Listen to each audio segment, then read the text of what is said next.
Hey guys, my name is Steve Richert, and this is the live Friday night version of the Adventure Photo Show, which is all about photography, video, having fun with a camera, and the places that our photography and our video work can take us. And yeah, this is the new studio. So it has been a couple of weeks. Hi, Daniel Crotty. Good to see you here, and also good to see you over on Instagram as well. This is my first time from this new studio, and I want to talk a little bit about kind of how I came up with it, what I did to put this together, and some of the rough edges that I'm still working on kind of getting rid of to make this into the setup that I am looking for. But every Friday night, for those of you who may be new, or if you're watching this after the fact, every Friday night I do a live stream where I answer any questions that you guys and gals may have about whatever we're discussing. I usually bring a topic to present, to kind of speak extemporaneously about a little bit, and then sort of go from that point based on what you guys have have for me in terms of questions. And as I get questions, I try to keep up with everything, and I try to interact with people too. So if you're watching this after the fact, that's why I every now and then will respond to somebody whose comment you may not necessarily see.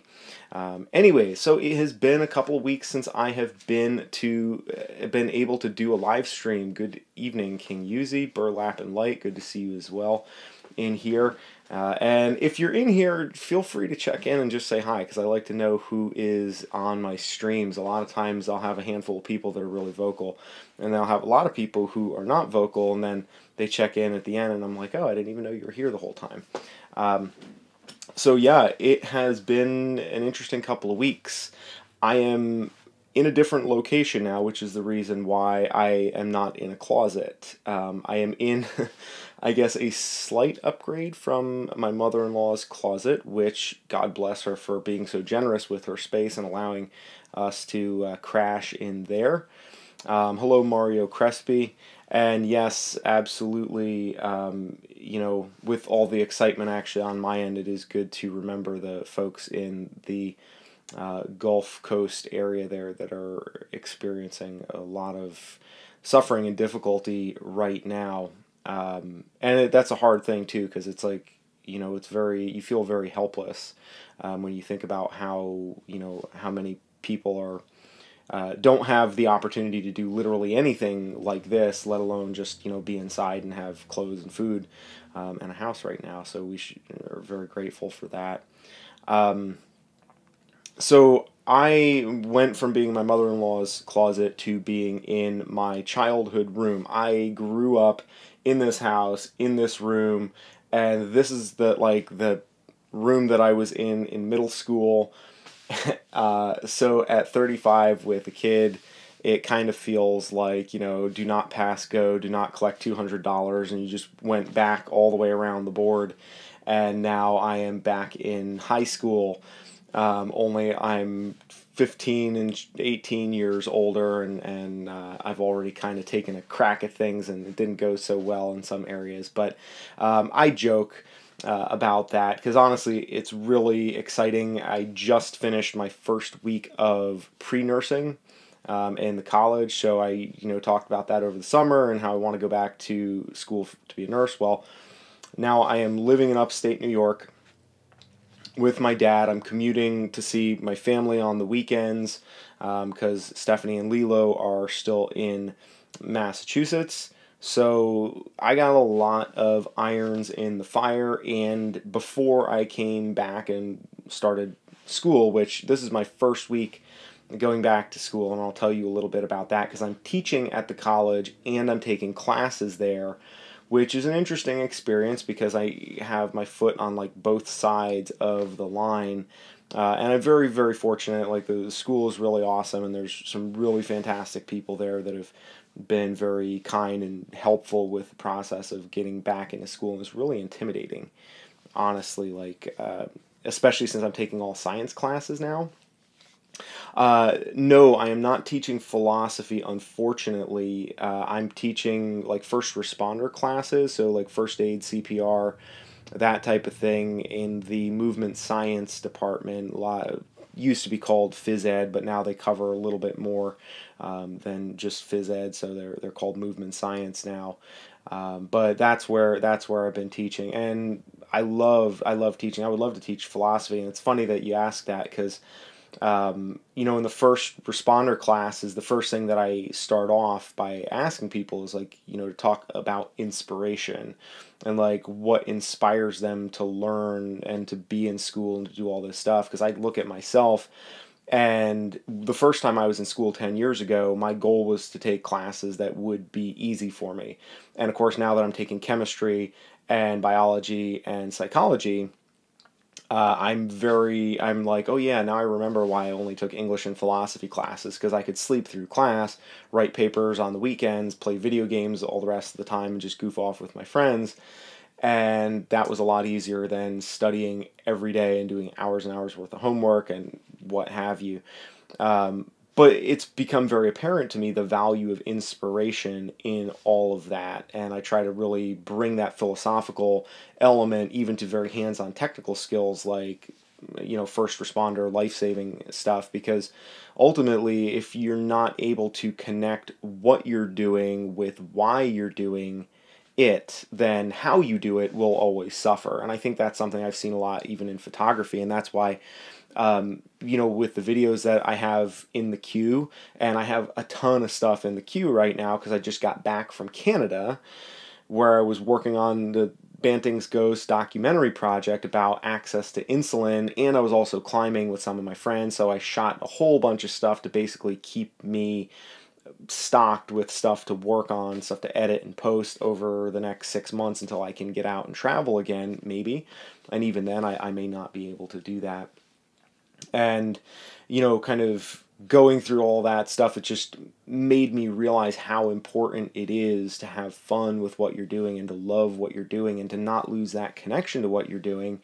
Because if you don't have that, then how you do it is it's going to take a hit. And I saw that with photography for myself over the summer when I was pressuring myself to make money off of it, as a, you know, kind of the last moments of my professional venture in photography. And now, you know, just kind of this last trip where it was like, instead of going out and saying, okay, I have to sell prints out of this, or I have to, you know, do something with this, it was like, I'm trying to help people by working on the insulin access documentary project that I'm doing.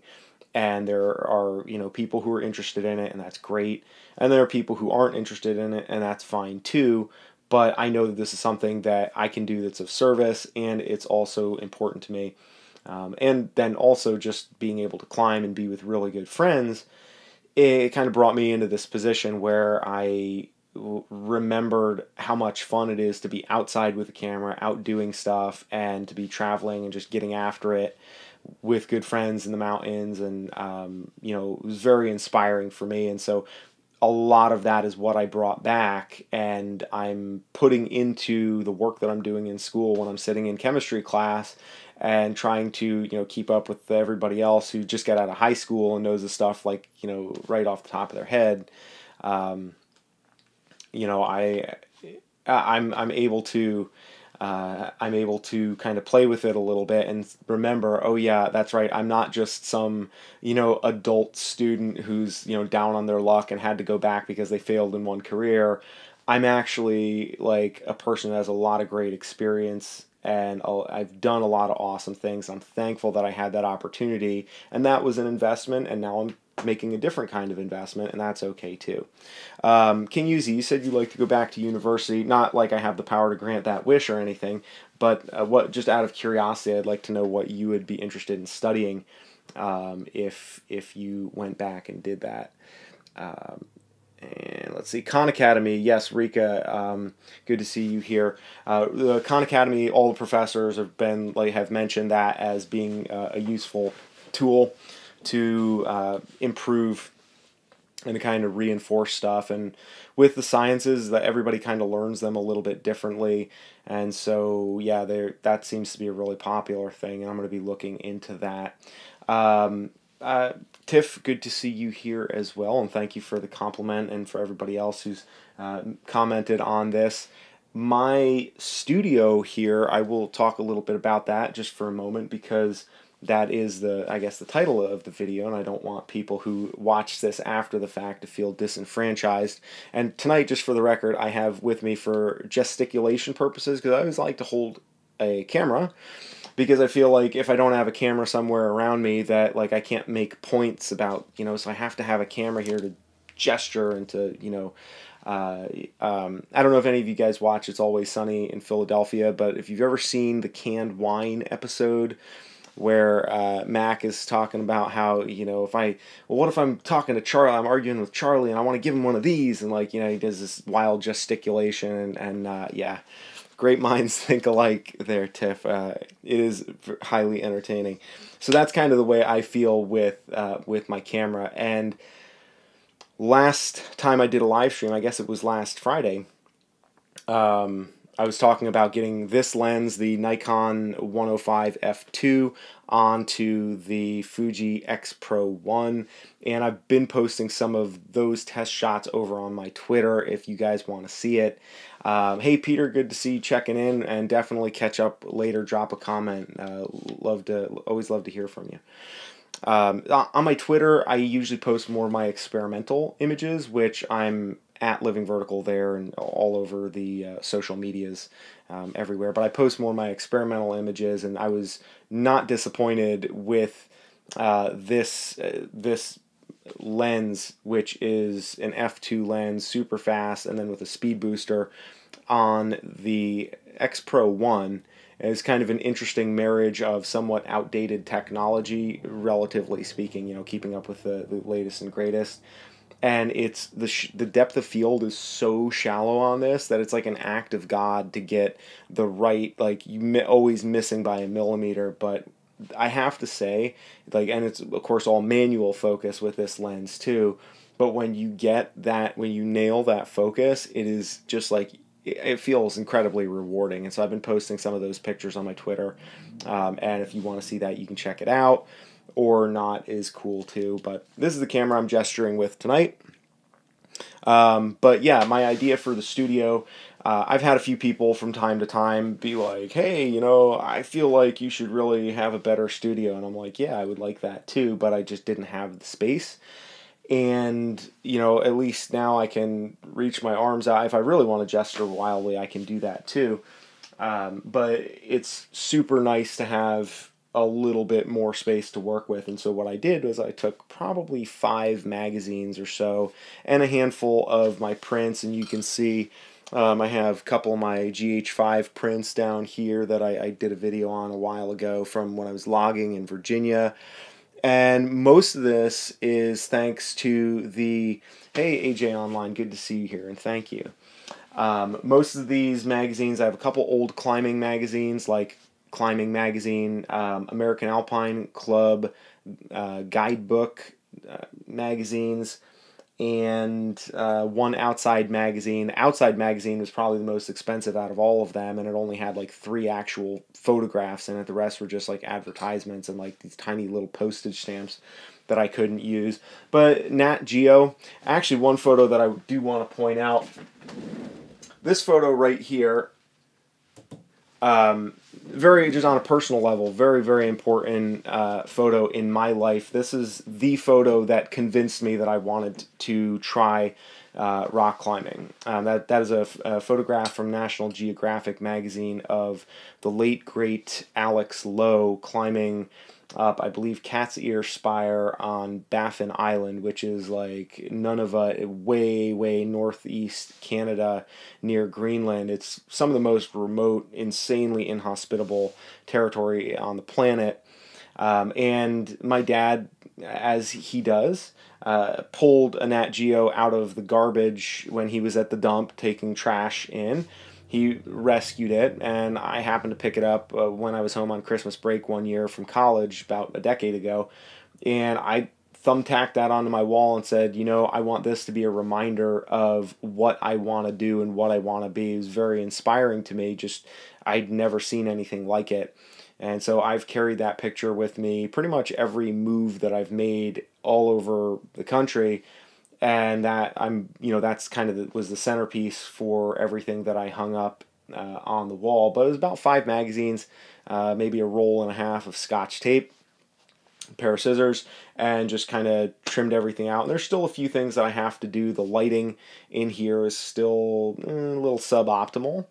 But yeah, that's kind of the, it was fairly simple was the approach that I was trying to take. And then I filled everything else in with photographs of my family. And there's a service that I use online, or a company called Free Prints. And they do books, and they do like little 3x5 or 4x6 or what have you. That to where you can get them for not too much, for like 80 photos or something like that. And so I filled everything else in with those photographs, and I have, let's see, I can't, well, you can kind of see in the back here, I have some Instax photos of my daughter Lilo. And so, it's a nice space both to record. It's a little bit busy maybe, but it's, and actually the lighting in here during the day is superb because it's kind of got a southwesterly aspect, and so it catches beautiful light in the afternoon through both windows.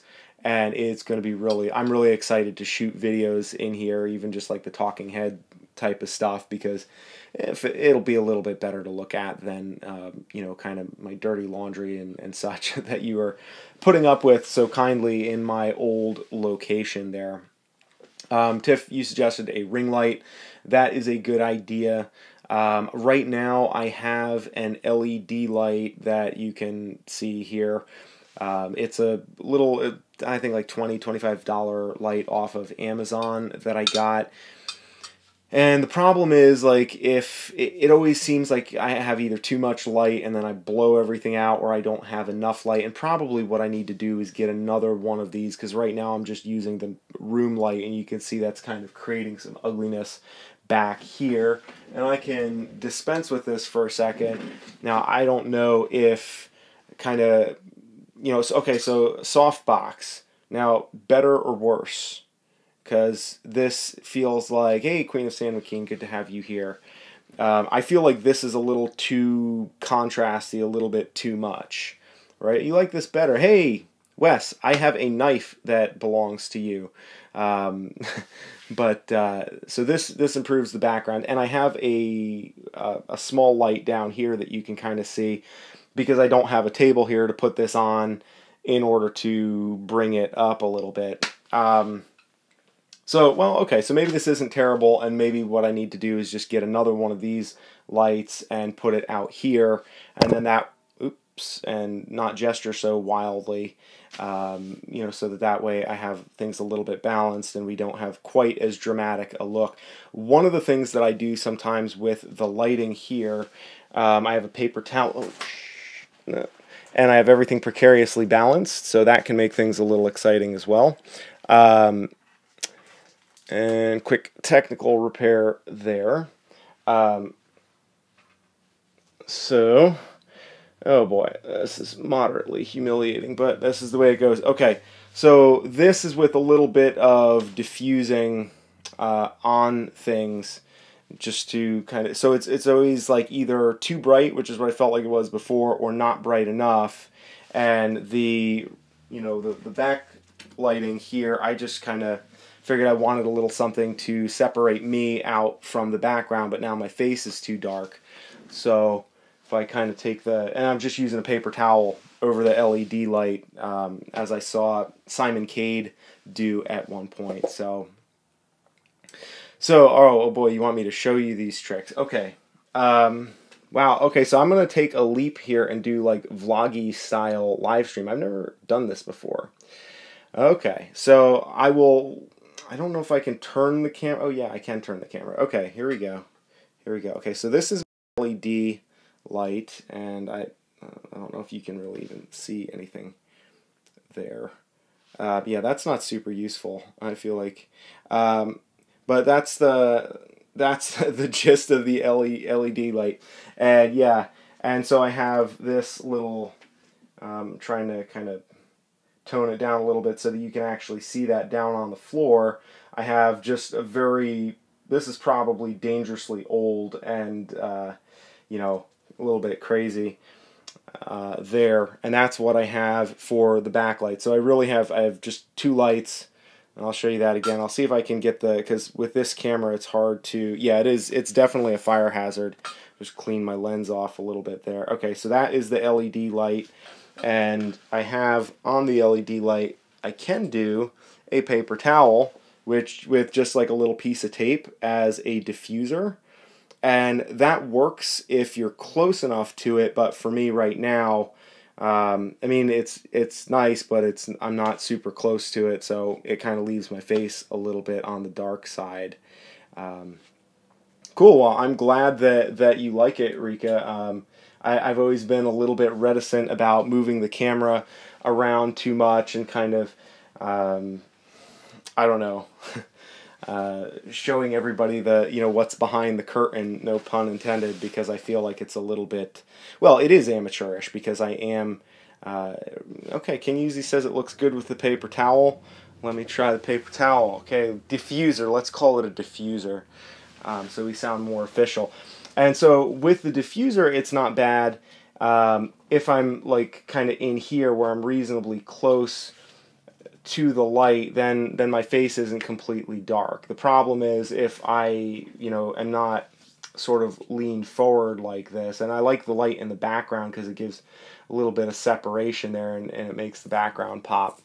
But this is all part of, learning a new environment, and yeah, that's true, Mario. Good point. If I burn my dad's house down, then I will be back to the closet.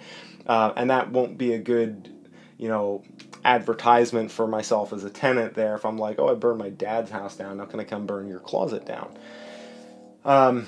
So yeah, all very good points. But basically what I'm trying to do is, yeah, you're very welcome. I'm glad that this was enjoyable. And Daniel, yeah, if I had a little bit more space to move the camera around, I could show you kind of the wires and everything here. So it's, yeah, it's fairly, nobody, well, I shouldn't say nobody. Obviously, you folks do seem to enjoy seeing how the proverbial sausage gets made. I always feel a little weird about that, like, showing people the whatever's behind the scenes, because I always want it to look nice, but at the same time, this was good. This was therapeutic for me. I kind of got that out of my system, Some boards to bounce light off of, that's also a very good idea.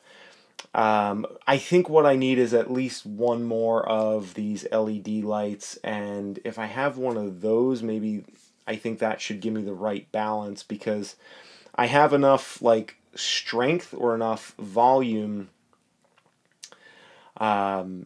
Let's see here. Yeah, King Uzi says the softer lighting is not as bright, but it's not as harsh as just the LED. And I think like if I had this, because the diffused LED, if I had that to kind of balance out on the other side, I think that would probably work reasonably well and give enough brightness but without being too harsh. And that's kind of what I'm looking for, because I don't know if I have enough to really bounce anything off of using this, using the LED here. So Daniel suggests you could try clamp lights, daylight fluorescent bulbs, and a bed sheet as a diffuser. Yeah, that's an interesting idea. I'm not sure. I feel like those would be too like, and maybe not. I don't know. I haven't tried those. Are you talking about the ones like that you get at Home Depot? Certainly worth a shot. Because getting the lighting nailed down is something that I'm pretty keen to do, because that's been kind of an issue that I've struggled with a little bit, and I prefer shooting in natural light because natural light, of course, is always fairly easy. Cool. I will definitely check that out, Daniel. Thank you for that suggestion. And I think, if I'm not mistaken, this is something that I've heard. I don't know if you watch DSLR Guide with Simon Cade. I know he's suggested some fairly simple lighting setups that you can get for not too much money that sounded, if I recall, fairly similar to what you're discussing.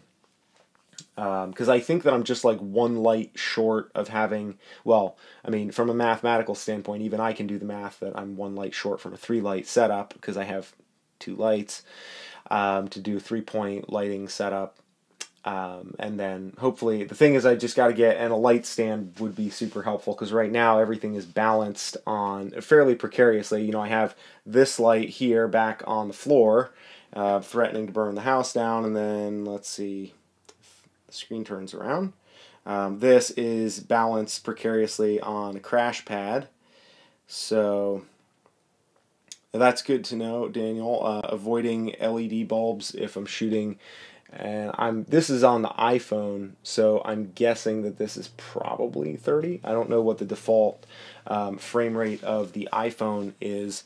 When I shoot on the GH5, I usually shoot in 24, but that's also good info, good to know. Cool. Well, I'm gonna keep the lighting as it is right now. I'm really happy with the background. Now it's just getting the lights sorted. Tiff says, I was thinking it could also be the lights are too low from where you are. So you mean I need to put the lights up? Because the light is kind of like eye level and up like maybe 5 degrees above eye level. You think it needs to be kind of up coming down at an angle. Is that what you're getting at? Brian Callen asks, do I paint with nude colors? No, I don't paint actually, because I'm looking down. Not exactly sure. I need to do some research on this a little bit. Tiff, I think that's going to be kind of some of my next steps here. I'm going to get at least one more light, and then I'm just going to practice a few setups, and then I'll let you guys know what I come up with. That should be, hopefully that should see somewhat of an improvement. Yeah, this is, to be fair, I don't want to say I threw this together because I spent the day really working on the background and just getting everything cut up and hung on the wall. And then everything else, the lighting, I just kind of put that together to be able to get on the air to show you guys and to see where, kind of get my work cut out for me and see where we need to start. So that is good. This has been super, super helpful. Oh, okay. That might be, that was Brian Callen asked about that. Yeah. Trolls, it's interesting. I've never had a troll on my live stream before. Usually trolls are in the comments. Different kind of troll. Interesting. Okay. I got you. Okay, Rika told you to. All right, well. Yeah, not really sure what to do. Not really sure what to do with trolls other than ignore them. Jason says, I think you need a third light and it would be good. I think you are probably right about that. If I get a third light, that should sort out most of the things that I'm looking at. And fine tuning is always part of the fun, and that's something that I will be able to do, in the coming weeks. Now, one of the things that I have been thinking about a lot is just how much more slowly my creative process is rolling together, just because of the fact that, with classes and everything, my ability to make videos has slowed down a little bit, but I really am hoping that since I can't make videos as much, that maybe I can do more live streams and still keep, connected and still be able to do the same quantity of posts on the channel, but just in a slightly different format as I have time while I'm in school. Any plans to upgrade my streaming setup? That's a good question. Right now, I wouldn't say that I have plans to. I don't know a huge amount about streaming, frankly, which is part of the reason why I've done it just predominantly on my iPhone. I think for me, really the first step in upgrading my live streams is just getting the lights to where I'm happy. And if I get the lights to where I'm happy, then, maybe trying to upgrade the camera and use the GH5 and run the HDMI through one of those. I forget what the thing is. I think it's like $200 or something that you need to get to, make the live stream happen. Part of the problem, frankly, is that right now, between my family being 3 hours away from me, working, teaching classes, and working my face off, taking classes that are very difficult for me because I am not a sciences guy. I'm like art and humanities. That's the stuff I think fairly obviously that comes naturally to me. And I got a question just a moment ago about what I'm studying. I'm in pre-nursing, so I'm taking the prerequisites for mostly all science classes for nursing, and I'm going to get a 2-year RN program. That's what I'm working on doing right now, and doing photography on the side, and trying to keep my YouTube channel, keep that going. And I believe that it is possible. I think it's just going to take time management, and it's going to take some sacrifices. And so part of the sacrifice is being able to say, hey, good to see you here as well. Yeah, I haven't seen you on for a minute, so it's good to see you back. Yeah, well, I am living sort of vertical, although I was literally living vertical a couple of weeks back, and I think we're connected on Instagram, so you've seen some of the stuff that I've been posting over there. Got really awesome time in Canada. I got to do some really fantastic climbing, and I'll be posting more of those photographs on my social media directly. Through the coming weeks, I shot like hundreds and hundreds of photos, and I shot enough stuff to kind of keep me stockpiled throughout the winter, not the full winter, but at least into like Christmas break. But anyways, as I was saying, I think it's important to be able to make trade-offs and to know what the commitment is that I can extend myself reasonably, because beyond a certain point, something is going to suffer.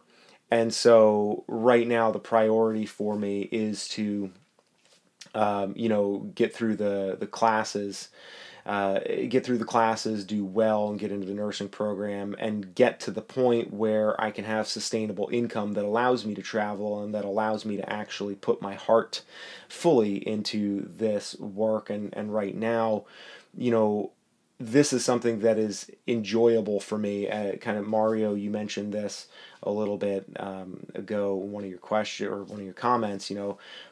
This is something that I do out of enjoyment, to relax and to connect with you guys, more so than it is like a goal or something that I'm very driven about. At this point right now, it's just more maintaining relationships and keeping that creative part of my myself fed as much as I can, because I just don't have the time to do, there's an incredible amount of time that gets invested to setting up and breaking down stuff, which is part of the reason why the iPhone is a perfect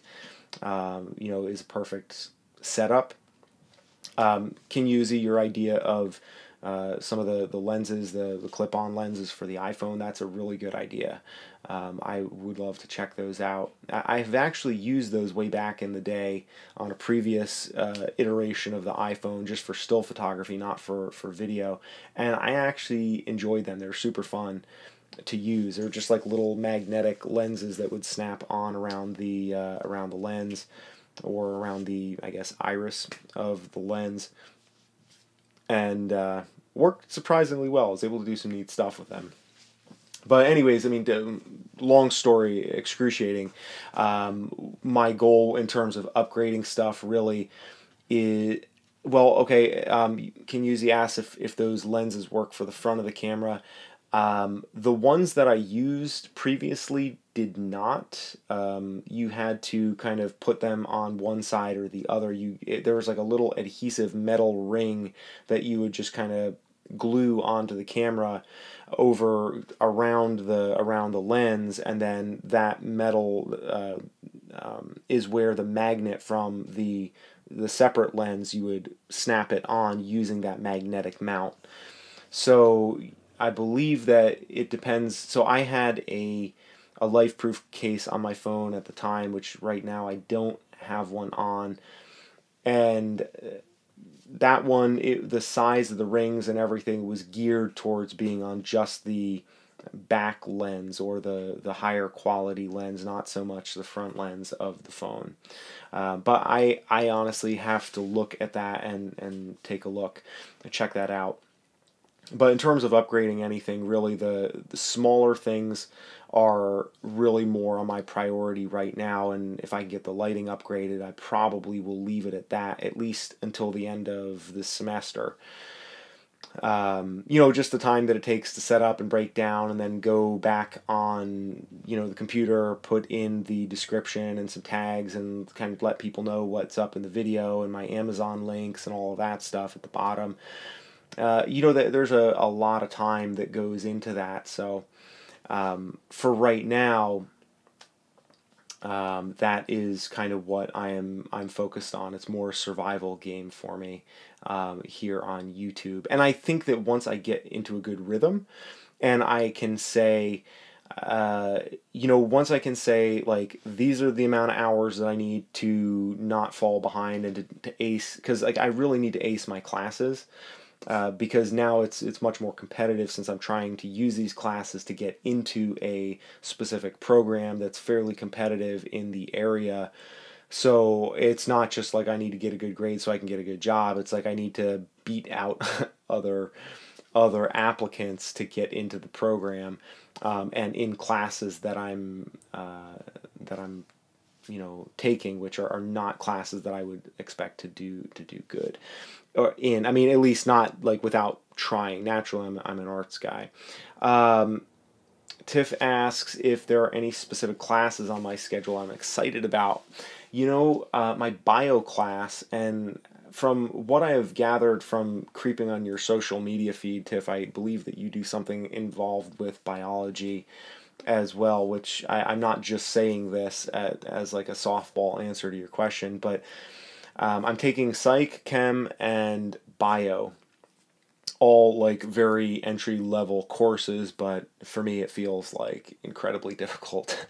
And chemistry is probably the hardest. Psychology is probably the most infuriating, because to me, like, intro to psych is all about just generalizing people and saying, okay, we have a specific behavior, how can we like kind of generalize it to a group of people who think this way or do this. And to me, that, you know, from a practical standpoint, I feel like that's everything that is wrong with the world. Oh boy. Well, I hope that I'm not insulting you, since psych is your major, and I don't know exactly how to pronounce your name. Is it Queen? Is it? That's what I'm gonna guess, and I butcher my students' names because I'm also teaching classes too. But at least in my classes, I make my students introduce themselves, so that way I have kind of an easier time of it. But nothing against psychology as a field of study, but the way that it looks to me, QAin, beautiful. Okay, QAin, thank you. I appreciate that. The phonetic spelling helps me out immensely. You know, it seems like everything is about generalizing people and putting people into groups, which to me, I feel like that isn't super useful, because that's what's wrong, is that people always try to judge each other by being in groups rather than just saying treating everybody like an individual, which is much simpler. And then you don't have to have a class about that, other than to just have a really short class where you say, hey, be nice to people, treat people like individuals. So that's my feeling about at least entry level psych classes. That's how I feel about it. Hey Sam, nursing school is still a little bit off. I'm actually just discussing some of the prereqs that I'm taking now, which are a little bit trying. But biology, I went into the bio class the other day after, well, QA, I might be interested in getting that explanation in detail. If you drop a comment on this video, or even get a hold of me offline, because I may be able to pick your brain actually, you know, once we get further into the semester for study purposes.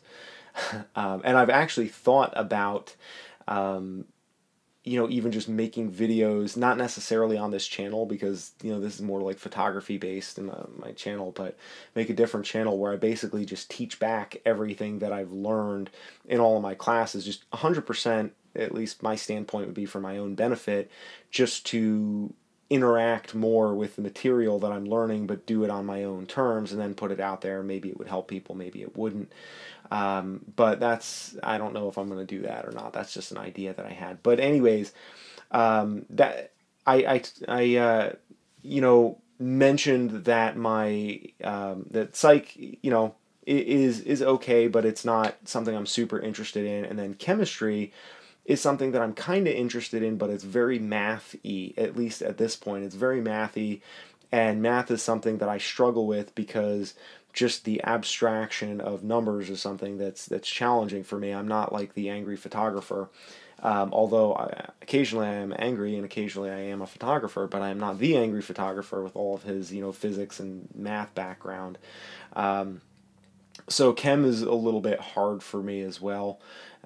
But with biology, I really have found that there seems to be an interesting marriage between the science and the math with stuff that's more stuff. It's like actually concrete. And so when I went into my bio class, all the other students in the class were all like, the professor hadn't gotten in there yet. And so we're all sitting in class, and I realized that I accidentally missed the first session because I thought it was just Thursdays.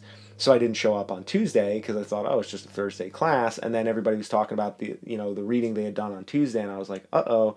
And I was like, well, how does the class look so far? And everybody's just like shaking their head and like got their head in their hands like, oh man, it's terrible. It's like I should, I talked to one of the kids is like, I talked to one of my friends. I told her the name of the professor, and she was like, oh, I had him drop the class immediately. Like, it's so hard. He doesn't teach anything. And I was just like, oh my goodness. So I get this like panic feeling, and I know this feeling well because, like, from a climbing standpoint, when I'm going to do something that's really big, especially when you see a big piece of rock or like a mountain, you see it from a distance and you can't see the individual features that you're going to climb. You just see this huge monolith and you're just like, oh shit, like, I'm done for. I can't do this. And you panic, and you're like, in your mind, you're thinking, okay, I just need an excuse. I need a good reason to bail so that I'll be okay, so that I can turn around and just go back. And that's kind of where I was, thinking in terms of this bio class. But then the professor came in, and he reminded me of George Costanza from Seinfeld. And it turns out that he's actually really interesting, and a lot of the stuff that I had already learned in the chemistry class earlier in the week, it was like being practically applied in biology.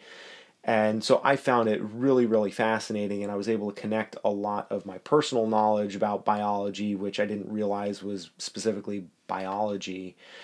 I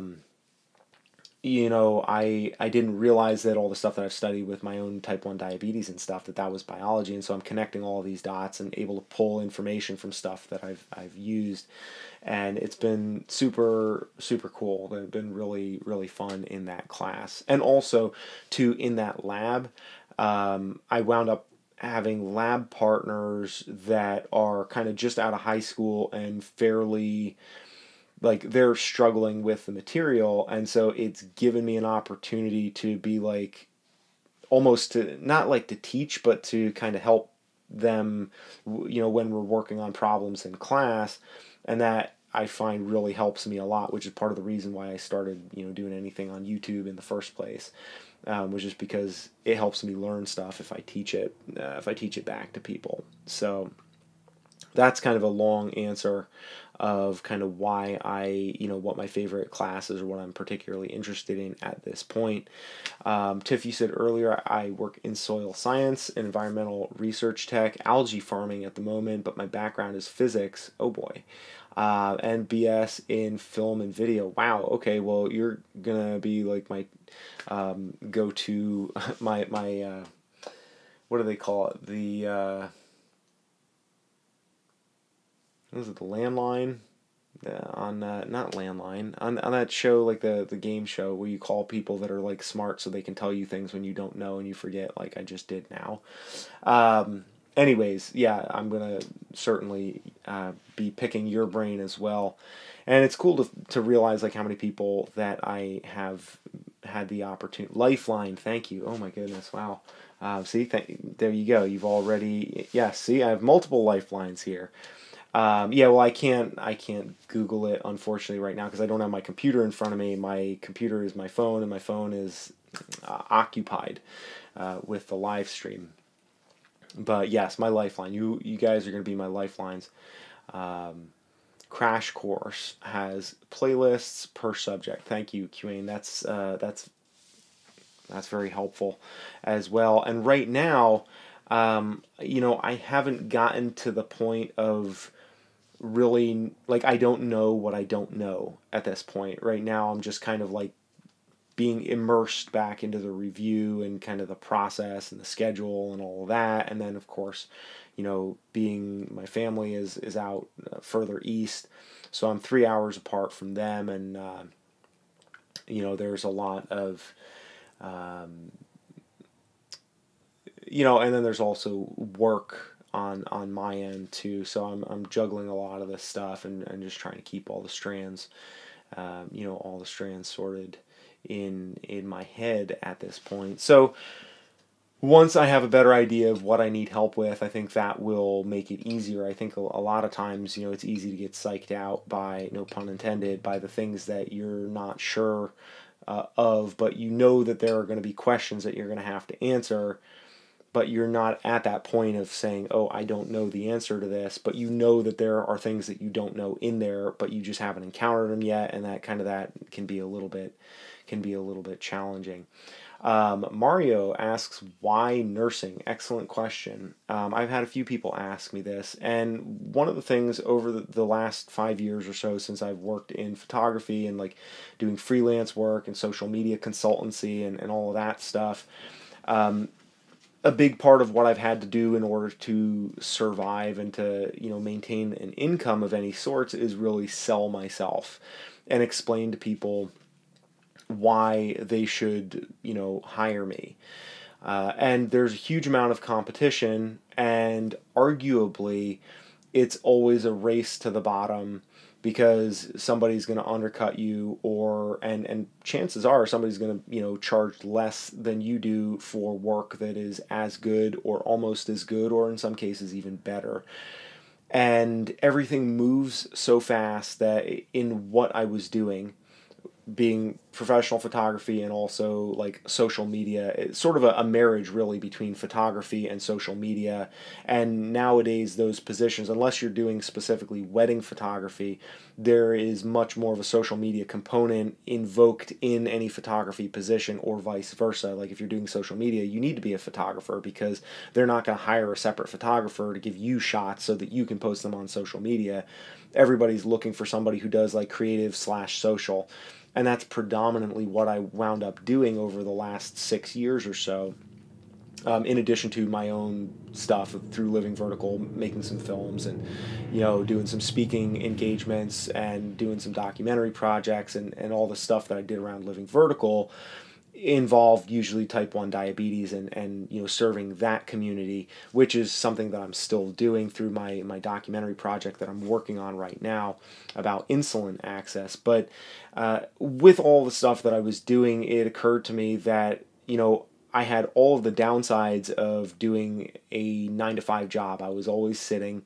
I was always, it wasn't even a 9-to-5 job. I was always sitting, and I was always on my phone, always on the computer, always trying to sell myself, stay ahead of the competition, do the next thing, running and gunning all the time. And I didn't have the benefits of the security of a 9-to-5 job. And so what initially started for me as a way to kind of have freedom and live the dream and like travel and shoot and develop creative ideas and help people, instead of going out and saying, what can I do that actually would be helpful or send a message that is positive and inspires other people who, like myself, live with type 1 diabetes, or draw awareness to the problems and the price fixing and gouging that's going on within the pharmaceutical industry. Rather than be able to go out and share those things, I was spending all my time trying to get people's attention because, there's just so much distraction, and it really put me in the wrong headspace from a creative standpoint, and made it harder for me to do better work, and it also, which then in turn made it harder for me to make money. And the whole thing kind of snowballed. And when I look back on it, there's some of it that was my things that I could have done better. Some of it was just kind of the times and the way the situation that I found myself in.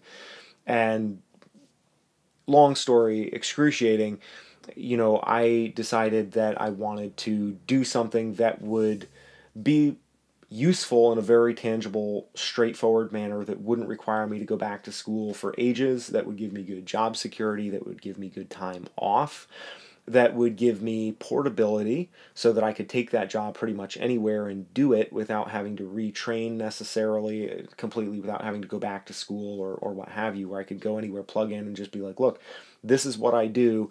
Can I work here? And it's a fairly straightforward process to a yes.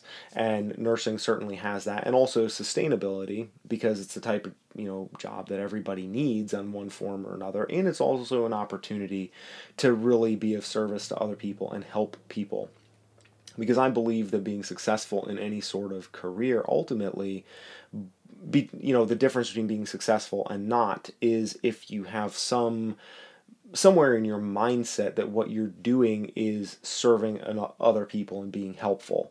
And I think that it's certainly possible to do that with photography and creative stuff. And I think that the success that I have had in creative ventures has all come from predominantly my attempts to serve other people, whether it's through this channel and try to commiserate and or educate people with the creative stuff, or even some of my documentary work with Living Vertical.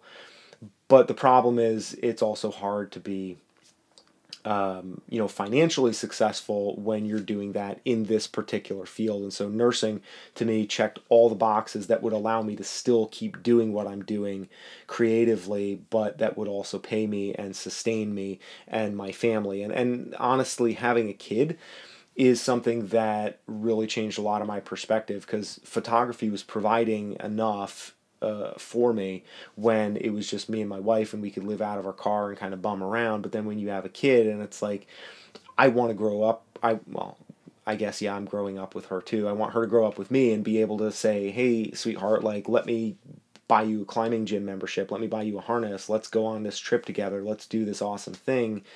And I can't do that if I'm constantly on my phone trying to sell my services, or if the services that I have successfully sold force me to be constantly at the beck and call of somebody always on social media responding, because you're kind of chasing your tail.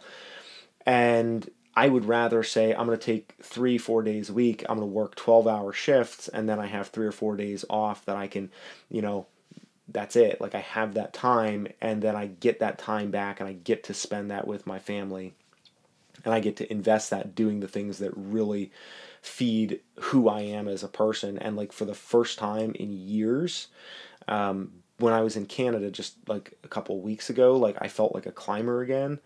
I felt just so excited to be outside. I felt so excited to be, outside with the camera taking pictures, where I was, and it was just a subtle shift.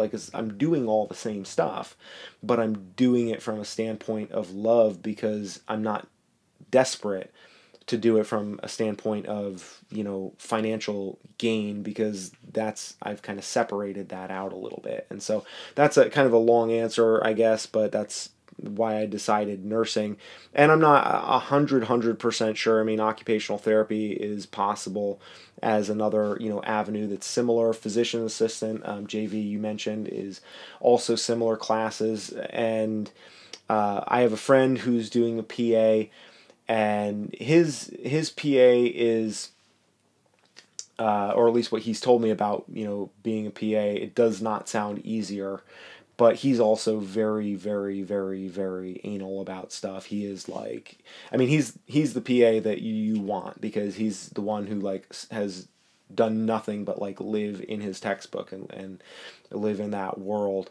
So, and easy is also a relative term too, for me, one of the reasons why I'm doing a 2-year program is because my bachelor's, which I have a bachelor's in English and philosophy, you know, I'm not a science guy. I've avoided science and math like the plague. And so for me, I want to take a path that's a little slower getting into it. A nurse practitioner might be something that I wind up going into, certified diabetes educator. That might be part of the picture down the road. But right now I'm just kind of getting to the point of proving to myself that yes, I am able to do science and math, and that could be something good for me. You know, that it's not beyond me. It's not too late. QAne said, "This is a semester I start YouTube. At current level as a YouTuber, does it provide income, or is it just meh?" And Rika replied to that YouTube has demonetized a lot of channels. And well, let me put it this way. Right now, with 5,000 subs, although subs don't necessarily indicate income from the channel in terms of AdSense, I am making between like $120 and $140 a month. And that is not,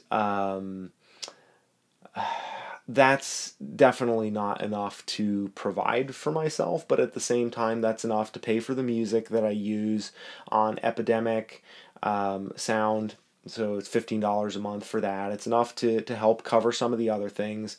It's enough to pay for itself as a hobby. It's not enough to pay for my life and my career. I have Patreon, so some of you guys actually on this live stream right now are supporting the work that I'm doing on Patreon, which includes this live stream and this channel, as well as the documentary projects that I mentioned earlier about type 1 diabetes awareness, specifically about the access to insulin crisis that's going on right now. And then also Amazon, which can provide anywhere from like, $10 a month to like $200 a month. So it's definitely grown over the last like year and a half that I've really invested into it, but it definitely takes time and studying and crossing the T's, dotting the I's. Very, very important. Understanding the algorithm and the way that YouTube is changing to prioritize different types of content and different ways that you can monetize your work is very important, because somebody like PewDiePie can potentially, maybe not him, I don't know if YouTube demonetized his channel, and what Rika said is true, that YouTube has demonetized a lot of channels. And yes, QAne, what you're talking about is affiliate links, and I have affiliate links. I always post them in all of my descriptions. Hint, hint, anybody who wants to support the channel and happens to shop on Amazon can do that, and I'm always very, very greatly appreciative. Anything that you buy, even if you just click through to Amazon from one of my Amazon links, I still get a little bit of commission off of that, and it doesn't cost you guys anything. And it makes a big difference, because when you have a handful of people that go through and that do that, it's just like a little tip jar that doesn't cost anything from your end. But the affiliate links can be useful, but at the same time, you have to be really judicious about that, because you can really turn off people if you're just always pushing your affiliate links, or you're always pushing your Patreon. And so you have to find a balance with that, and I've been trying to find that balance. And my goal really and everybody has a different goal with their YouTube. Right now, my goal is to build community on my YouTube. So at the end of the day, yeah, I would love to be able to make, really highly edited, nice vlogs and tutorial stuff, like 3 videos a week. That would be ideal. And maybe even to do some stuff, like maybe even do like daily vlogs, or like, 5 days a week. That would be awesome. That would probably grow my channel much faster. But right now, I don't have the ability to do that. So what I want to focus on is focus on the community, and focus on building the community with the people that I have, rather than trying to necessarily reach a whole bunch of new people. King Uzi asks if it works on ebooks and stuff like that. I believe that it does. Anything on Amazon, as long as you're clicking through from my link, that if that's what takes you to Amazon, then I get a certain percentage of that. But yeah, so right now, I mean, my goal is not to make a lot of money on YouTube. And if I was trying to make money, I will say something about the demonetization. Hey, Christopher Holiday, good to see you in from Seattle. Um, you know, if you're worried about demonetization and YouTube, you know, AdSense is not where you want to rely on making your money. The ads on YouTube are like, you know, a tip jar that it's nice when that happens, but you're not counting on that. Ideally, money on YouTube, it comes from a product that you're selling, affiliate links, and or Patreon. And those three things are all relatively independent of YouTube, because YouTube is kind enough, you know, it's their platform that they built with the businesses and partnerships that they have. They choose to share ad revenue, but they don't have to. They can remove that ad revenue, and most of the time the channels that are getting demonetized, they tend to be ones that are more political in nature. And yeah, there are definitely some issues with censorship on Google. Regardless how you feel about the particular points of view that are being censored, the fact that they are the arbiters of information and they are the gatekeeper. You know, it's a little nefarious. It's a little 1984, and it's really not okay from a, you know, personal liberties side of thing, more so really than a monetary side of thing. But I don't really rely on AdSense for a whole bunch. But my channel isn't political, so it doesn't really affect me. So that's how they're able to get away with doing stuff like that, is because everybody, I mean, you know, if I pulled my channel, it's not like YouTube would crash because, oh, there's no more living vertical videos on YouTube, we're all doomed, right? But typically speaking, if you want to future-proof what you're doing in anything, you build a relationship with your audience, you build a relationship with the people, because you're serving people, you're interacting with people, you're connecting with people. And Facebook monetizes videos. Is that a new thing? Because I was not aware that Facebook did that. And I just hate Facebook, honestly. I vehemently and passionately hate Facebook. I mean, I don't like a lot of things about Google. They're very monolithic, but I don't hate them nearly as much as I hate Facebook. Hey, Scott's Wild Camper, just on back from a 3-night wild camp, rain and midges. That sounds like some good Scottish suffering that you got into there. Very character building by the sound of it. Yeah, I was, you know, sometimes when I have finished work, like more polished work, I guess I should say, like documentary that I make, I will upload something natively to Facebook as well to get some exposure there. But like vlogs and this kind of stuff, the amount of time that it takes just to keep YouTube active is significant. And if I were putting that time into Facebook as well, I mean, I may as well just like hang up my attempt to study anything, because I just absolutely could not do it. But right now, you know, again, it's about prioritization. So making an analogy to what I'm learning about and what I have actually studied a lot in the past, critical body systems, right? One body system starts to shut down. You have, you know, the heart goes, then everything else obviously goes. Or you have a TBI and your nervous system starts to fail, then you have issues that affect the rest of the body, and everything sort of breaks down. And so you have to prioritize systems of care. You have to prioritize the things that are most important. And so for me right now, YouTube is the most important, because YouTube is something where I see the most response from what I put in. When I put a video on YouTube, it gets views, it gets comments, there are people here who are checking in and who are stoked, and that makes me stoked, because honestly, I don't really care at this point if I have a bunch of people, you know, watching ads or, you know, giving money. But really most of what I'm doing is just to connect with people who are interested in talking about photography and filmmaking and, you know, having fun with the camera. You know, that's really the biggest thing that I want to do. And, you know, I would venture to guess that if 3 years from now, or hopefully sooner, because I've been working on this ebook for a while that is, you know, all about kind of photography and filmmaking and kind of this hybrid creative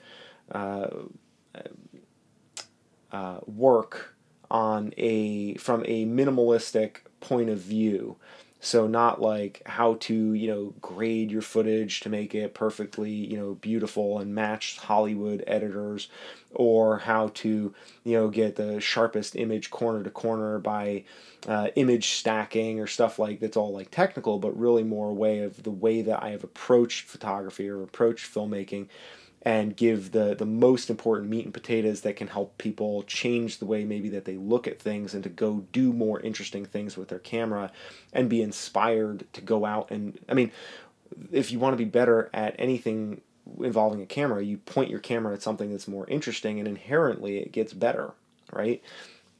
But just that's kind of a book idea that I've had, that I've started working on, and that's, you know, in my head. But like, if I have a good relationship with a couple thousand people on YouTube and I sell that book for $15, and I'm like, look guys, this is, you know, most people, or at least a decent amount of my audience, is probably going to be willing to take a chance on spending 15 bucks on something that I've made, because we have a relationship and they know that, like, yeah, this is somebody that I enjoy interacting with, their opinion is at least decent, or I'm curious like how bad their work actually is when I see it in written format. Let me go, you know, venture to spend a little money on that. So, you know, if that's the way it goes in the future, then great. And if it never gets to the point where I never am able to publish an ebook that is, you know, that I can sell, well, that's okay too, because then I have, you know, a few thousand extra friends, and that's, you know, that's a win-win scenario. And yes, Rika, you are not the first person to tell me that I am wordy. I am definitely, I like talking. And I do run on a little bit and, you know, self-editorialize. King Uzi asked if I ever enter my work into film festivals. I have done some of that. Actually, Project 365, my first documentary, was nominated for Best Documentary at the Burbank International Film Festival, and it was in a handful of others. I really enjoyed having that kind of exposure. It was nice, but at the same time, the money and the time that are necessary to, you know, register and enter stuff in film festivals, again, I just don't have time for that right now, and so I'm prioritizing the things that I do have time for. And to me, it makes a lot more sense to say I'm just going to stop doing the things that I can't do well, and I'm going to, you know, or kind of draw down the things that I can't do well, like on Facebook. I'm not making Facebook posts. What I really want to do is focus my effort on the meaty stuff that I do, no pun intended, which is really Instagram, because I put more time into those because I like that stuff more. You know, the Instagram posts, blog posts, I'm going to start doing those, and then YouTube. And these are the three things that work together, where the people who are really the most interested and care the most about the work that I'm doing, that's where they, you know, that's where they go. And I could make work for people who don't really care about what I'm doing, which is what, you know, a lot of people do, which is a lot of the reason why there's so much tail chasing on social media, is because a lot of what you're trying to do is attract new people instead of just really connect with the people that you already have. And you can't do everything all at once. At least I can't right now. I absolutely can't do everything all at once, and I have to be very cognizant of that. Otherwise, I'm going to just do nothing.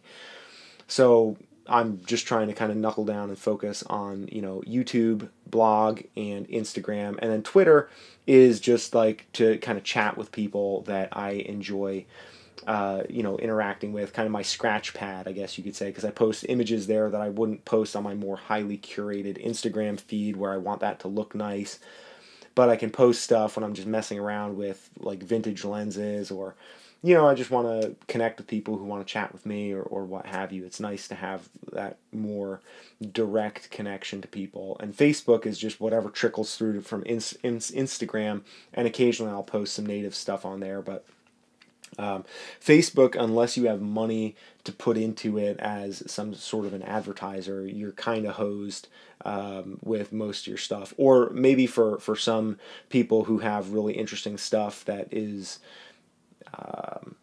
you know, people like to share rabidly, like that people react to, like if you're doing political memes or something that just elicits knee-jerk reactions, then maybe people share it. But most of the time with photography, people are like, oh, that's nice, I like the picture, or like, oh, it's a beautiful shot. Or if you do like an oversaturated sunset shot, you know, a bunch of people will share that and they'll love that. But you know, that's kind of where I am. But the funny thing is, like, my Facebook page has actually grown a lot, and all the people just about from Instagram that have been following me, because I haven't been doing like the follow unfollow to try to get people to follow me and, like, you know, tap them on the shoulder by following them and get them to, oh, you know, that page is cool, who's this guy that followed me, I'll follow him back. You know, like, I haven't been trying to grow my Instagram. And the majority of growth that has happened on Instagram for me has come from YouTube. It's like people see my videos and they say, okay, who's this idiot? Let me see what he's doing or if his work is any good. And, you know, some of them follow me on Instagram, and that's been really cool. And same thing on Facebook, and I would guess even on Twitter, which is kind of a nice, you know, it's kind of a nice thing. So really YouTube to me seems like the hub of the wheel where I need to be focusing most of my attention in terms of like making stuff, because this is where it, you know, people are finding me. QAne asks, most important question for all the Living Vertical subs, why the hat? What hat? I don't know what hat I'm not sure what you're talking about. Clarify that for me. I would love to tell you. JV asks where I'm living now. Right now I am in upstate New York. I'm staying with my dad. And my wife and daughter are in Massachusetts, so they're 3 hours away. And yeah, so I try to see them whenever I can. I'll see them this weekend, and I'll be spending some time out there soon, which I'm excited for. And I finally got Wi-Fi here. Like, this is the first time there's been Wi-Fi in this house ever. So it's been kind of exciting to have that, and now I can, you know, be in my dad's house, have a little space of my own where I grew up, and then also be close to school so that I can teach and you know, it makes schooling simpler and saving a lot of money, which right now is my first priority because, as I've mentioned, I am not flush. You know, I'm kind of hand to mouth at this point.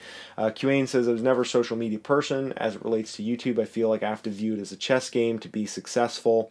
I don't want to be one of the ones out of touch with the followers, though. You know, I think that you have to find what works for you, because ultimately what you do is going to work really well for some people and they're going to love it, and there are going to be other people that are going to be like, you suck, I hate what you're doing, and what you're doing isn't for them. So that's fine. You know, I mean, there's certain things where you can, like, you have to learn to understand criticism that comes from people, take it in and process it and say, is there anything valuable that I can actually learn from this?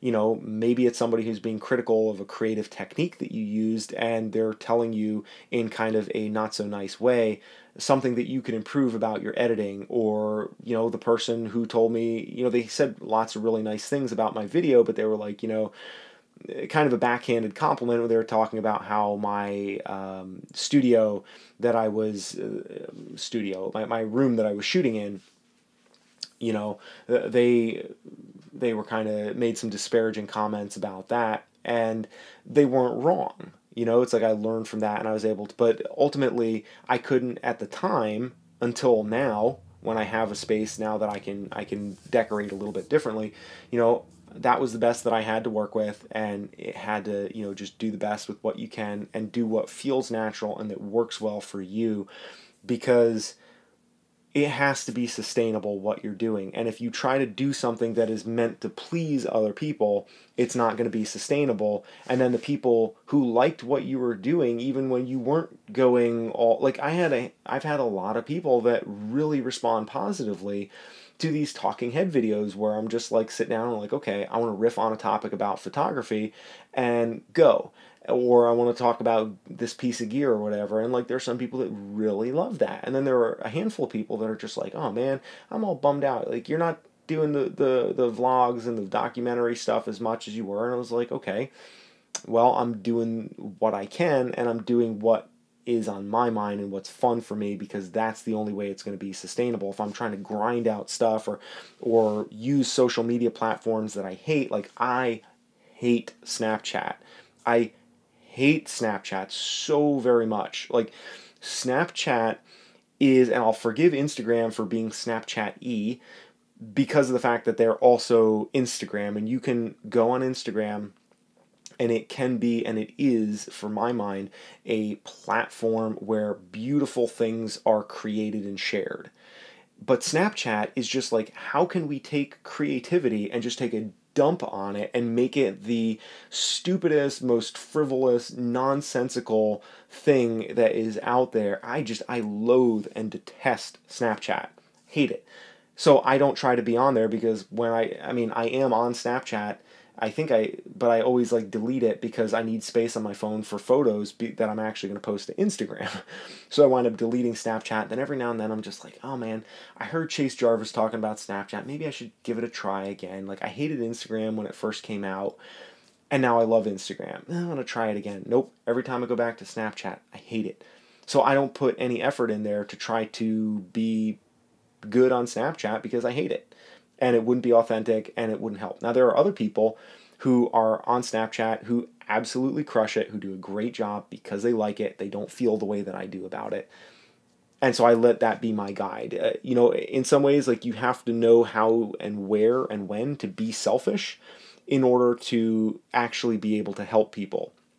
You know, it's just like when in rescuer training, you have to help yourself first before you can help other people. And I think there's a certain amount of that with creative stuff on YouTube. You gotta make sure that you take care of yourself before you can really be of service to any audience.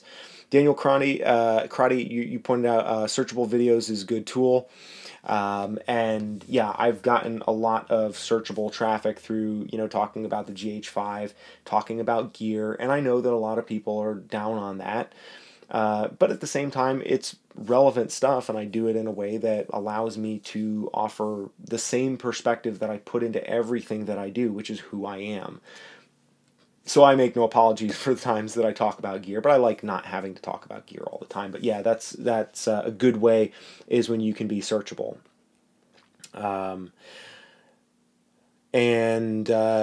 Let's see, where are we at here? Tiff said, and I'm just going to read this because I love this, makes me feel so good to have somebody say, I love your perspective and your videos give off a vibe somewhat similar to the art of photography.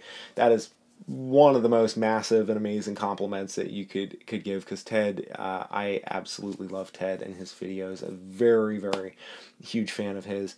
And we both talk about creativity and life aspect of photography and the art. And Matt Day is another guy that I like, and I feel like I relate to a lot of times too with a lot of his content. And again, there's another guy, King Uzi, says there's an audience for everything, you just need to be perspective. 100% agree. And Matt Day is very inspiring to me too, because like when I look at his channel and his work, it's a lot of stuff that's just very normal. It's not all about trying to appeal to anybody. I mean, and hell, like, look at Angry Photographer. Now, to be fair, he talks so much about gear that most of his videos are very searchable. But I mean, you talk about somebody like, you know, you hear him coming out from behind the camera after he pushes the record button. He puts less than no effort into making videos that are aesthetically pleasing. He just does what works for him. And there's tons of people that hate him, and there's tons of people that don't watch his channel. And he's not losing any sleep over that with his 100,000 and change subscribers. And that's I think that takes a lot of discipline to do that. And for me now, I am encouraged so much because I've started to see growth of you guys who appreciate what I'm doing, who will give me criticism, but fairly in a way that is meant to be positive and helpful. And you guys are the reason why I make videos. It's like, seriously, when I talk to a camera and I'm making a vlog, I'm thinking, okay, like, what's King Uzi going to think about this? What's Tiff going to think about this? I can't wait to show Tiff this new lens that I got that's like, you know, like, these are the things that are going through my head because you guys are the ones that I interact with. You guys are the ones that are my friends on here, and like, that enables me to reach out to and connect to other people you know. And yeah, Daniel says that Ken is snarky, that's for sure.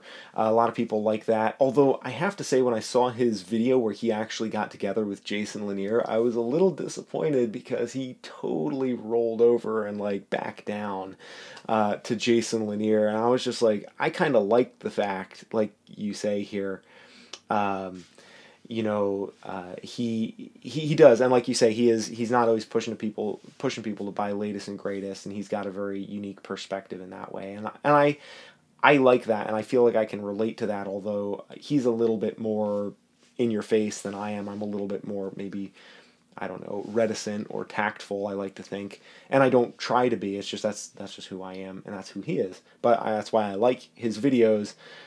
Even though, you know, I don't necessarily, and he commented on one of my videos actually, which, you know, was a little bit of a fanboy moment. But when he was with Jason Lanier, I kind of liked that he was pushing back against Jason Lanier, because like Jason Lanier, like I watch his videos, but like I just don't love his persona. It just always seems a little bit arrogant to me. And I think there's a fine line, but I know obviously many people don't agree with that, you know, and a lot of people love his stuff. Personally, it's just I look at it and I'm like, not my guy. But I am subscribed to his channel and I will watch his videos every now and then. But it's just not my thing. But like, I liked that, you know, when they were beefing over the Sony thing back in the day, that like Ken was really kind of, you know, bulldogging him like in his face, and then when they actually got together a couple of months ago and they did a video in Kentucky where Ken had the Fuji, I think the GFX, the medium format camera, and I think Jason had the A9 or something like that. Yeah, and he. Yeah, it was just kind of like Ken was like, oh, well, I didn't really mean that. I'm not really that way, and blah, blah, blah. You know, so I was just kind of like, aw, come on, dude. Like, I want to see you guys, you know. But whatever, that's cool. I get that, too. Yeah, agreed 100% about, you know, Jason with the photos. I watch him because, this is Daniel saying, I watch him because he does a lot of Sony stuff, which is really neglected on. Really? Is Sony neglected on YouTube? I got into YouTube watching stuff about Sony. And it was, what's his face? Well, it was, you know, Max Yuriev, a little bit of Jason Lanier, the photo video show, Blunty, Kai Wong, a few of those other guys. I felt like they're always talking about Sony's, but that could be just, you know, based on the sample that I was watching and how I got into it, and also art of photography. I can't tell you how many times. Oh boy, that felt good. Sorry, my neck. I can't tell you how many times I watched that A5100 video from Art of Photography, because like every time I watched that, I was like, I really wanted to buy that camera, and Ted made it look so good. QA, you asked about Peter McKinnon. I do watch Peter McKinnon's stuff, although, frankly, like, he's at another level. Like, I don't know how to explain this without sounding really petty, but for me, there is only a certain amount of people that I can watch that are like rock star YouTubers that that I can watch without it dragging me down or getting me sidetracked. It's not like I get dragged down, but I'm like, this guy has 500,000 subs or 1,000,000. I don't know how many he's at now. I mean, he's stacking on thousands of subs a day, and I'm like, his stuff is, you know, it's good. But at the same time, it's like, I feel like I could do that. But, you know, which is like, and I, as I'm saying this, I'm hearing myself say this, and I'm like, yeah, this is not a productive mindset.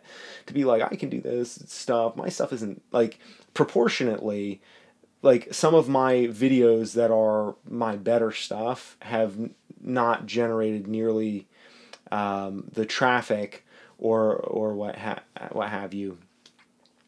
And so you look at that, and you say, okay, if this video that I did was maybe like 20% worse than this video that Peter McKinnon did, but yet Peter McKinnon is like, you know, crushing it, and I'm like, you know, this video has like 50 views on it, you know, you start to think about things in a negative way, and it's hard for me not to go in that direction. And so Peter McKinnon is one of the guys that does very, very much what I feel I want to do, or you know, that combination of sort of adventure, photo, and video, and creativity, and YouTube, and Instagram, and like, he's a rock star. Like, I love his channel, but in terms of useful content, or stuff that I just feel more comfortable relating to, that doesn't make me feel like, oh, I'm way behind the curve, I should be doing more, like my edits suck, and like, I mean, it's like I'm aware of the things that I need to do better, but like Peter McKinnon is hard for me to watch in long. And same thing with Casey Neistat, like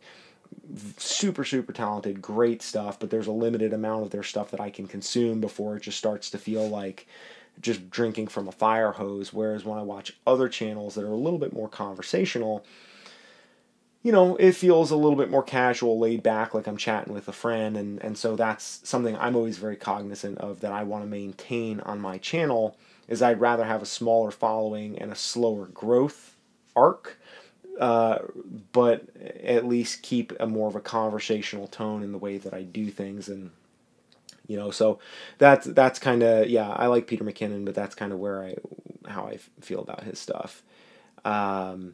Yes, and what you said, King Yuzi's 100% right on. You know, he's reached equilibrium, where you kind of reach that critical mass, and like everything starts to come together, and that's cool. And it's funny because I've started to see that snowball on my channel a little bit in a much, much, much, much smaller scale, but where, you know, my watch time is growing slowly, and my subs are growing slowly, and all these things. It's like you put a lot of stuff, you know, you put a lot of stuff out there, and eventually it does start to take root, but you have to give it time to really kick in and to take root and to start growing. Because, you know, I've been serious on YouTube for about a year and a half.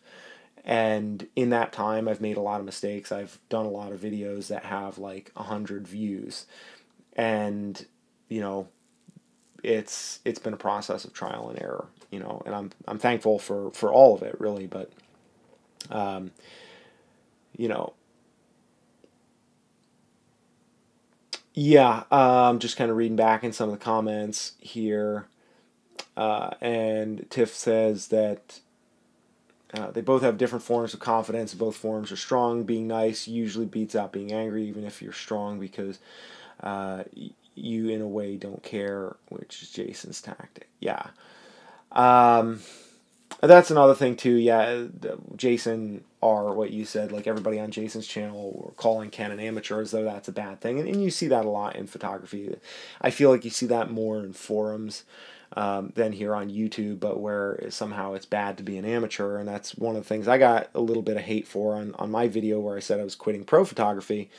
It was just kind of like, you know, let it go, because, you know, people are like, oh, well, you're an amateur, and that's such a bad thing, or you shouldn't be, somehow that you're quitting on something that's noble if you choose that you want to be an amateur. And it's like, no, you can do amateur photography in a very noble fashion, or in a good way too, you know. Yeah, a lot of good comments here. QAnon says, if you want to do it, then do it. Nothing is stopping you but yourself and money.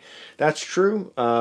You know, there's definitely a lot of truth to that, although there is some element of, you know, responsibility and time. But those are all choices that I've made. I mean, I choose to prioritize my study and my family. You know, that's a choice that I make. It's not that I couldn't choose differently, but this is what I've chosen, and so I'm making the best of the choice. And I think that's an important thing, because I've definitely been in a position where I had much less responsibility, and I was like, you can do anything you want. And that's true. People can do anything that they want, but ultimately the choices, you got to live with those choices as well. And that's the thing where it can be a little bit tricky. Daniel says, I don't feel that it's healthy to watch these people who are living so rich and glamorously. It only serves to remind you of what you don't have. The same could be true on Instagram. Yeah, comparing yourself to others is one way to kind of go into a bad place creatively, at the very least, and even even worse, not just creatively, but like in your life, you can't compare yourself to other people. And, that's part of the reason why I honestly limit my exposure to, I limit my exposure of how much like content in general that I consume, because I want to be careful of, of exactly that I'm not getting too carried away, and that I'm not comparing myself too much, Yeah, interesting discussion here about Peter McKinnon versus Casey Neistat, and if they are, kind of, I can see some similarities. I know they did a video together not too long ago. YouTube keeps trying to make me watch it, which I probably will at some point, and I will probably enjoy it. I like, I like Casey Neistat a lot. I haven't watched a lot of his stuff since he stopped doing the daily vlog, and I mean, for me with YouTubers, it's something that, I go in spurts where I'll watch a bunch and then I just won't watch anything for a while, and then I'll watch a bunch and then I'll go off of it. But I like both Peter McKinnon and Casey Neistat too. It's just, again, there's a limited amount of time that you can afford to put into the content that you're consuming, and you have to figure out what that does to you. And everybody works differently. And like you said, King Yuzi, some people see the, the rock star YouTubers and they're motivated by that, so there's different people, it affects different people differently. And I think that for me, I know how much of that stuff that I can consume without it kind of, where I can feel it starting to like turn a corner and it starts to be like, And yeah, QA, like just like you say, they can be a great tool for progression when you compare, but you have to know how much, and you have to know when and how to take that corner so that you don't like go off the rails. Totally agree.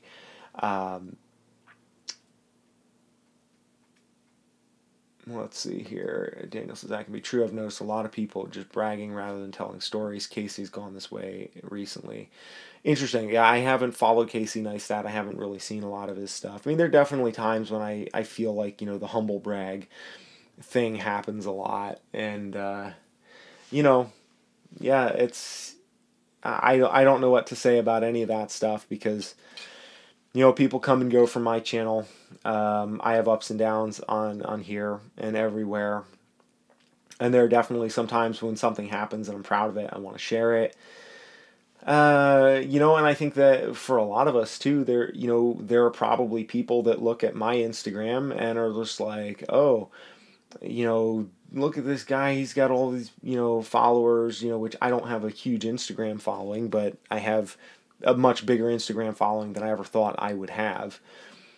And, people who have, and I see people on Instagram who have way fewer followers, and I'm like, man, they deserve this many followers much more than I do. Like they really deserve it, and my stuff is not as good as theirs, and they should have more followers, than I do. So yeah, it's interesting, but you have to, I think, always keep your own, your feet on the path and be aware of when you're getting swept away. Hello from Morocco. Hey, good to see you. I'm going to call you Vlad because I don't think I can pronounce your entire name, and this chat is moving quickly. King Yuzi says, try the third option. Think of yourself as unique, and ignore the others. Develop your own styles and techniques. I think that's a good way to go too. And honestly, I think what a lot of this comes down to, it's like, there are different phases, and there are certain phases, like when I got started in photography, and we go back and forth and cycle through different phases, and I think that's totally okay. And I think there are some phases where we're copying other people, or where we're looking to other people, and we take different steps, we take different paths as a result. Where I started photography, I was really interested in, bounce my chair down so I can sit up. My neck is kind of getting to me. Where I wanted to do like Milky Way photography, and so I looked at a handful of photographers, and that was really the main, and just amateur folks, not people who, and one of whom was actually a good friend of mine, Nick Purcell, which, you know, he doesn't have a YouTube channel. He doesn't do any of that stuff. But take care, Gary. Thank you very much. I appreciate the kind words, and I look forward to having you here too as well. But when I first started with my photography, that was a phase where I didn't know enough to make my own style. I had to copy off of somebody else. And then you kind of hit a plateau where you learn enough to be able to riff off of that, and you're like, okay, I kind of hit a plateau. Let me go back and maybe see if I can copy somebody else. And you go and you copy somebody else, and then you kind of get to that next plateau. And then you do that over and over. And I think there are times and places for all of that stuff, but being aware of yourself and what you need as a creative, being aware of other people, and like also being aware of how your creative passion is impacting other people. You know, I mean, for me, it's something that I still struggle with, and I have to work on, you know, knowing that what I'm doing here, and it's not quite so obvious because, you know, it's late at night. I know that my family is 3 hours away, so it's not like I could just be with them and see them. My daughter's been asleep for, you know, hopefully, it has been asleep for like an hour and change. And, you know, that's the sacrifice that I'm making. But like with my decision to quit photography as a career, or at least to invest career-wise in something more sustainable, you know, that was something that I had to do with input from my family, and like realize that, you know, like it wasn't healthy. Like buying cameras and lenses and then, you know, only making half of that money back was just not cutting it, and that I had to make some decisions. And so you have to have guidelines, have guardrails, I think, that keep you from going nuts or going off the path, you know, and family and friends can be definitely part of that, and just checking in with yourself and saying, am I happy? You know, am I having fun? You know, am I happy and am I having fun? And if you're not, then odds are there's probably something that, you know, needs to change. So we have been at this for 96 minutes and change. I'm about ready to start winding the live stream down. If anybody has questions, comments, parting shots, any of that stuff, I will take the next 4 minutes. Go for it. Questions, I'll answer short format as much as possible, which I know is a very foreign concept for me, but or if nobody has any other questions or anything like that, then we can just kind of start winding it down, and we'll go from there. So I always appreciate you guys being here. Rika asks if I'm really having fun. You know, for me, I am not a fun person. I am not like I'm not a very exuberant person, but I really enjoy, I would say I'm very content with what I'm doing. Like, content is my idea of fun. It's very fulfilling and it feels good, yeah. I think there's always room to push myself to have more fun in what I'm doing, and to take myself less seriously, and to experiment more, and to risk more and fail more creatively, right? I think that's always definitely something that all of us can work on. But especially compared to where I was like 6 months ago, yeah, I'm having way more fun. Having way more fun. But I would like to think that in another 6 months, you know, I'm going to be able to be having more fun with this stuff than I am now, even if it means that, you know, maybe I'm doing 2 live streams a week and, you know, what have you. Tiff says, here's one for the road. Any film cameras you still use and are your favorite? Mine are the Nikon F3, Pentax K1000. Ooh, that is good one, boy. And here we go. That is one for the road. So I like the Rolly 35. I have one of those. And I love the form factor of it, and, you know, it's just beautiful little camera. But in terms of just reliability for knowing what I'm going to get that's going to give me the shots that I want, that I feel comfortable with, probably the Nikon FE2. That is what I shoot with, and I like that a lot. Pentax, I have not gotten into Pentax yet, although I'm having my dad keep his eye open at yard sales because I like the Pentax lenses, as you and I have discussed on Twitter, for the GH5, and now that I have a M42 adapter for the GH5, I'm keen to try out more lenses, and I kind of want to get one of their film bodies and shoot with them a little bit too. Scott, I don't drink whiskey, mostly the sugar, partly because I just don't enjoy it. But I will let you have a whiskey for me. How about that? King Uzi says, my entire body hurts after first session at the gym. What would you recommend to ease the pain? Start off gradually and spend at least 4 weeks doing, building a base to where you just get used to going to the gym. Do very, very light weight. So I would say the weights that you should be using for all the exercises that you're doing should be embarrassingly small and light. I would recommend that. And I know that sounds silly, but you want to start out super, super light. Make sure that you're stretching, warm up first for like 15 minutes, half hour, do a little bit of stretching, and then also after you're done with your full workout, make sure you're stretching and you're doing some sort of a cool down exercise. Can be very helpful. Active recovery and getting enough recovery is really important. Getting enough sleep, getting enough water. Drinking enough water is also very, very important. But active recovery can be good. So like days that you're not training at the gym, spend a half an hour going out for a walk.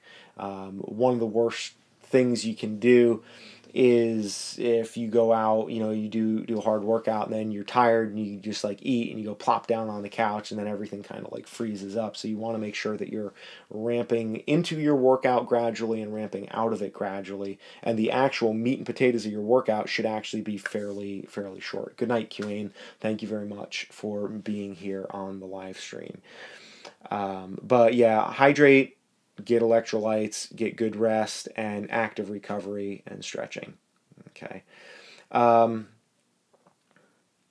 Jason R., thoughts on photozines? Absolutely love photozines. I have a photozine that I publish for my Patreon supporters, which anybody who is still here and interested and who isn't supporting, if you want to, totally at your discretion, you can support at patreon.com/livingvertical, and you can get the photozines, which I am a little bit behind on, and I have to get those out hopefully in the next week or two.